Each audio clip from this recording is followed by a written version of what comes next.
we have caldo de cochino aquí? The term offal means to offal from the carcass. So when the slaughter was done, the animal was split and the organs would offal. Okay? It's also known as the fifth quarter, which is a butcher's term for all the innards. And amazingly, as time has gone on, skin, feet, tail, and head have become part of that offal, which doesn't really make sense because none of them fall off unless you cut them off. How many people have direct correlation to their food anymore?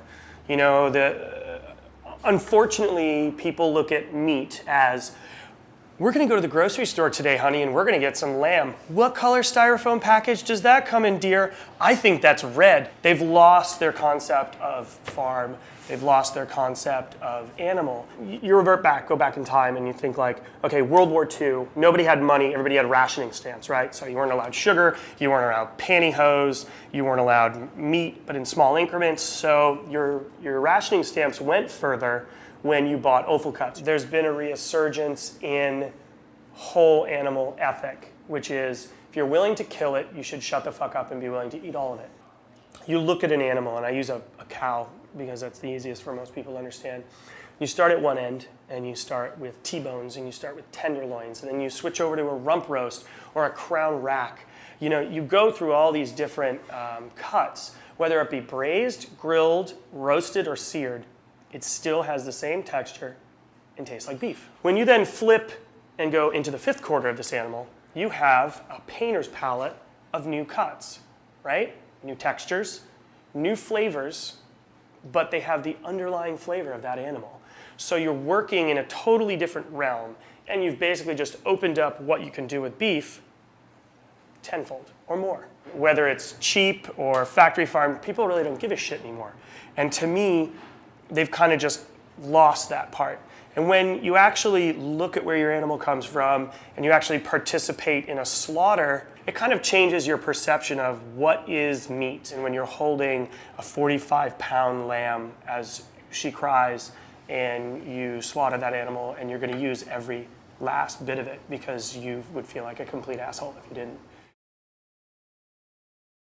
When I was a kid, my great-grandmother's from Naples and she used to cook tripe.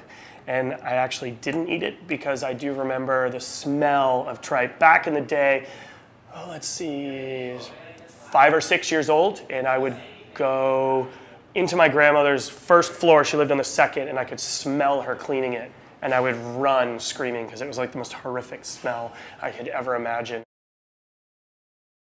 I think PETA can definitely... PETA's trying to do the right thing in their own sense, but in their minds, there should be no meat. People should all be vegetarians.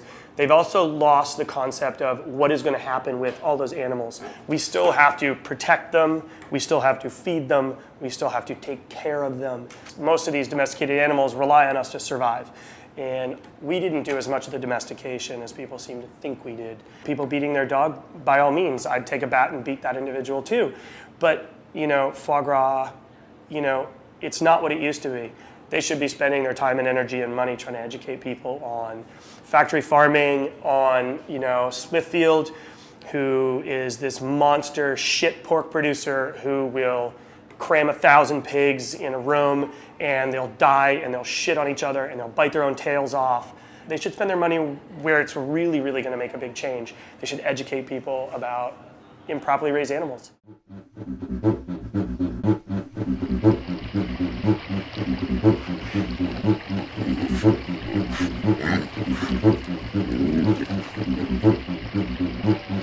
So your first course is all beef, so it's tendon and sweetbreads. So the sweetbreads are crispy and the tendons are kind of cold. The farther you go up the chili, the hotter it gets. So I'm stopping halfway. I want to give them heat, but I don't want to blow their head off. Beef tendon, the salad, and this here is sweetbreads. So I'm going to add these. These are nice and gelatinous, but when I mix them in with the salad, things start to melt and become very unctuous. We have a nice, simple aesthetic with this, and it's ready to go. Then you have lamb heart tartare with mint. Yo necesito un botella con coratina from afuera, por favor.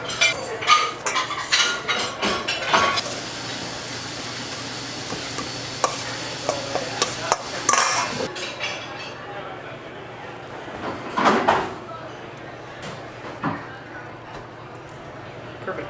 I think a lot of people take it as, hey, I have direct correlation. I can't eat tongue because I have one, or I have a heart, or testicles. That's nasty, and and then you get guys that are like grabbing their groin, like, oh, no way, can I eat that, dude? That's gross.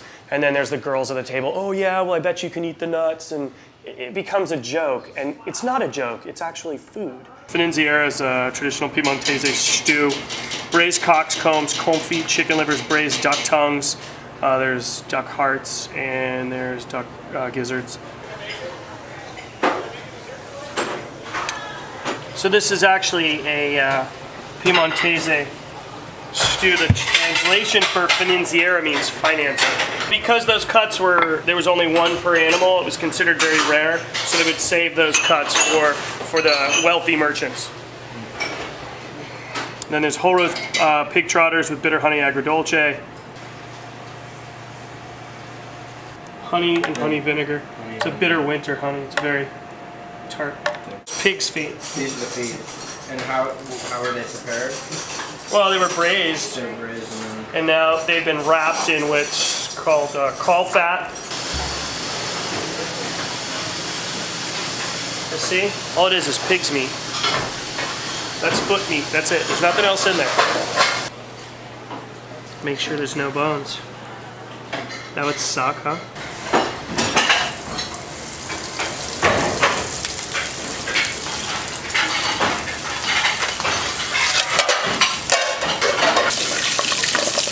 Hear that? Get on in there with your camera, ruin that lens.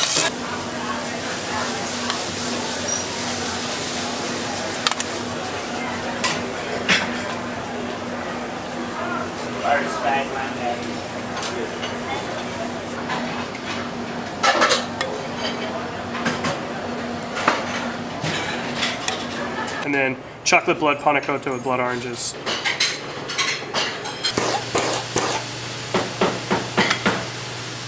Yes, sir. Oh, look at that. Beautiful blood. Blood oranges with blood and chocolate. It's a whole other realm of food. It's been thrown in the hopper for the past, my mother's generation threw it in the garbage, and I think our generation's trying to pull it out. At least I am, There's some cool shit in the South. I mean, that's like the last stronghold for U.S. offal, like pickled pig's feet, chitlins, pig's maw, which is stomach, and then you've got possum eaters and squirrel eaters and gray squirrels, dynamite. But another one, USDA non-approval. These laws were set into place when Upton Sinclair wrote The Jungle. That's why there is inspection. That's why there are inspectors. It's a necessary thing. Sometimes I think there's the necessary evil aspect put to it, but I don't think it's a waste of time. I am going to be receiving a 250-pound whole hog tomorrow. I cannot receive the animal with its organs in. Everything has to be removed from the animal, and each individual organ is inspected by the USDA, and then it is put in individual little bags, and it is sent along with the animal. But I only receive the kidneys, the liver, and the heart. Everything else is disposed. Their numbers are shrinking as an organization, and it's easier for them to work in one place that does all the slaughtering and all the butchering than it is for them to go from smaller farmer to smaller farmer. So what that does is creates very difficult issues for me to get certain products. Not every facility has been approved to clean the tripe or sell the intestines and do that work. It would make sense, it would behove the industry to approve each individual facility to do that, so things aren't being wasted or thrown into the tallow or the lard bucket. If you actually structurally look at offal cuts comparative to muscle cuts, they have a much denser cell structure which has more fats, has more of the stuff that if you eat tons of it, it's not really healthy for you, more cholesterol. And everybody will say, livers and all those cuts of meat has higher cholesterol counts and aren't as good for you. But in that same turn, majority of the multivitamins that are out there are made by dried, ground animal organs. So liver, kidneys, hearts. Heart is the largest producer, or the muscle has the largest amount of creatine that is naturally made. So all those bodybuilders out there that are like pumping iron and that are vegan, that are chowing down on that creatine, unless it's synthetically made, they're having beef heart. When I was in Singapore, I was doing an event at the Four Seasons with Rubicon, with Scott Newman, who is now the chef, I believe, at Lucasfilms in the Presidio. And we went to a medicinal restaurant and had penis wine. That was very bizarre. It was like the goodbye drink. Here you go, here's your aperitif, your digestif, have some penis wine.